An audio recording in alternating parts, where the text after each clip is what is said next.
विनेश फोगाट और बजरंग पूनिया ने किन कारणों से दिया रेलवे को इस्तीफा? रेलवे ने क्यों विनेश फोगाट का इस्तीफा स्वीकार नहीं किया? क्या है सेंट्रल सिविल सर्विसेज रूल्स? हम आपको विस्तार से बताते हैं। नमस्कार, मैं हूं रूबी और आप देख रहे हैं जनदर्पण न्यूज। हरियाणा विधानसभा चुनाव से पहले पहलवान विनेश फोगाट और बजरंग पूनिया ने शुक्रवार को कांग्रेस का दामन थाम लिया। कांग्रेस मुख्यालय में आयोजित एक संवाददाता सम्मेलन के दौरान पार्टी महासचिव के.सी. वेणुगोपाल, हरियाणा के प्रभारी दीपक बाबरिया, प्रदेश कांग्रेस अध्यक्ष सूरज भान और प्रवक्ता पवन खेड़ा की उपस्थिति में दोनों पहलवानों का कांग्रेस में स्वागत किया गया।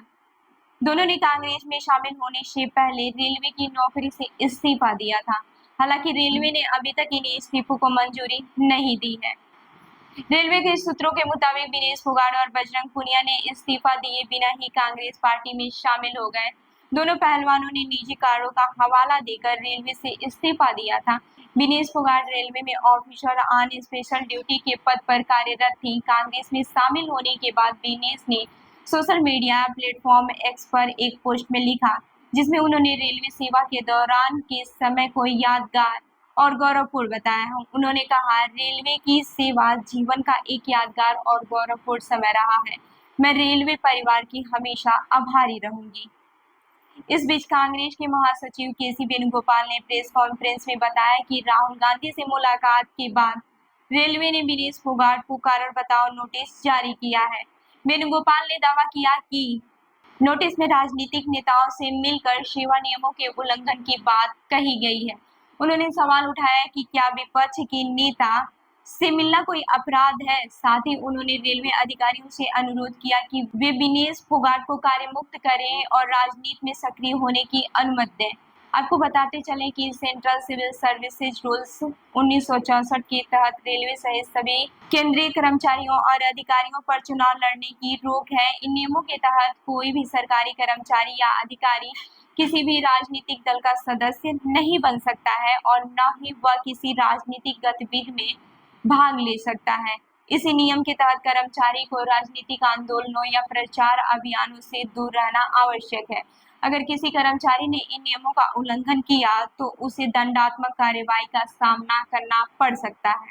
रेलवे के अधिकारियों ने स्पष्ट किया है कि विनेश फोगाट और बजरंग पूनिया के इस्तीफे पर विचार किया जा रहा है और यह अभी तक मंजूर नहीं हुए हैं। हालांकि कांग्रेस में शामिल होने के बाद इन पहलवानों की राजनीतिक यात्रा शुरू हो चुकी है। विनेश और बजरंग के इस कदम से हरियाणा की राजनीति में एक नया मोड़ आया है, खासकर तब जब राज्य में विधानसभा चुनाव नजदीक है। कांग्रेस में इन दोनों प्रतिष्ठित पहलवानों के शामिल होने को पार्टी की ओर से एक बड़ी सफलता के रूप में देखा जा रहा है।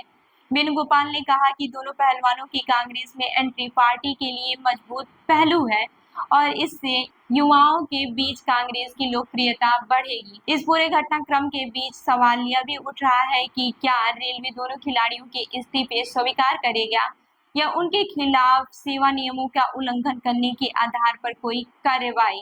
इस पर अभी कोई अंतिम निर्णय नहीं हुआ है, लेकिन यह तय है कि विनेश फोगाट और बजरंग पूनिया का राजनीतिक कदम हरियाणा की राजनीति में नए समीकरण बना सकता है। हरियाणा में पहलवानी का अपना एक अलग ही जगह है और इन दोनों प्रसिद्ध पहलवानों का राजनीति में एंट्री न सिर्फ कांग्रेस पार्टी के लिए बल्कि पूरे राज्य के चुनावी परिदृश्य के लिए भी एक महत्वपूर्ण घटनाक्रम हो सकता है।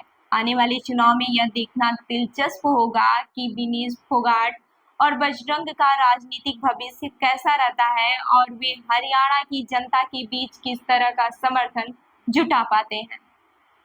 अभी के लिए विनेश फोगाट और बजरंग पूनिया का कांग्रेस में शामिल होना एक प्रमुख राजनीतिक कदम है जो आने वाले चुनाव में बड़ा असर डाल सकता है। तो इस खबर पर क्या है आपकी राय, हमें जरूर बताएं। मैं हूं रूबी आपके साथ और आप देख रहे हैं जनदर्पण न्यूज। धन्यवाद।